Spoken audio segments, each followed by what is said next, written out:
22 April. இன்னைக்கு ஏசப்பா உங்களை பார்த்து சொல்றது என்னன்னா, ஆசீர்வாதம். நீ ஆசீர்வதிக்கப்பட்டவன், நீ பெரிய காரியங்களை செய்வாய், மென்மேலும் பலப்படுவாய்னு 1 சாமுவேல் 26:25 சொல்லப்பட்டிருக்கு.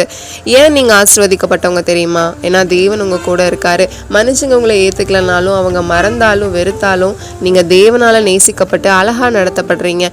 ஆசீர்வாதம் அப்படிங்கிறது பொருள் மட்டும் கிடையாது, அவரோட பாதுகாப்பு வழிநடத்தலையும் குறிக்கும். ஆண்டவர்கிட்ட பெருசா நான் ஆசீர்வாதங்கள் அதிகமாக கேட்க மாட்டேன். அவர் ஆல்ரெடி எனக்கு கொடுத்துருக்கிற ஆசீர்வாதத்தை வச்சு அவருக்காக என்ன செஞ்சுருக்கேன், இனி என்ன செய்யணும் அப்படின்னு யோசிப்பேன். குறைகளை மட்டுமே பார்த்து பழகினவங்களுக்கு தேவன் கொடுத்த நிறைகள் பெருசாவே தெரியாது. உங்களுக்கு இருக்கிற சின்ன சின்ன நிறைகளே பெரிய ஆசீர்வாதம் தான். கொஞ்சம் டெப்த்தாக இதை யோசிச்சு பாருங்க. இதில் ஆழமான ஒரு விஷயம் இருக்குது. பெரிய காரியங்களை செய்வாய் அப்படிங்கிறது தேவன் உங்களுக்கு எதிர்காலத்தில் வச்சிருக்கிற திட்டங்களை காமிக்குது. இன்னைக்கு நீங்கள் சின்ன நிலையில் இருந்தாலும் தேவன் உங்களை பெரிய செயல்களுக்கு பயன்படுத்த போகிறாரு. நான்லாம் வேஸ்ட் அப்படின்னு இதை பார்த்துட்டு இருக்கிற ஒருத்தர் கூட நினைக்காதீங்க. உங்களுக்கும் ஒரு நோக்கம் இருக்குது.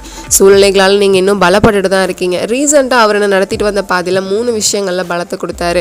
1 ஸ்பிரிச்சுவல் லைஃப்பில், 2 மன உறுதியில், 3 வாழ்க்கையில் சவால்களை சமாளிக்கிற பலத்தை கொடுத்தாரு. நீங்கள் மென்மேலும் பலப்படுவீங்க. ஜெபம். அன்புள்ள தேவனே, இந்த நாளைக்கான செய்த கிருபைக்காக நன்றிப்பா. நீங்கள் எங்களுக்கு கொடுத்துருக்கிற ஆசீர்வாதத்தை உணர்ந்து அதை உமக்கென்று பயன்படுத்தி வாழ உதவி செய்யுங்க.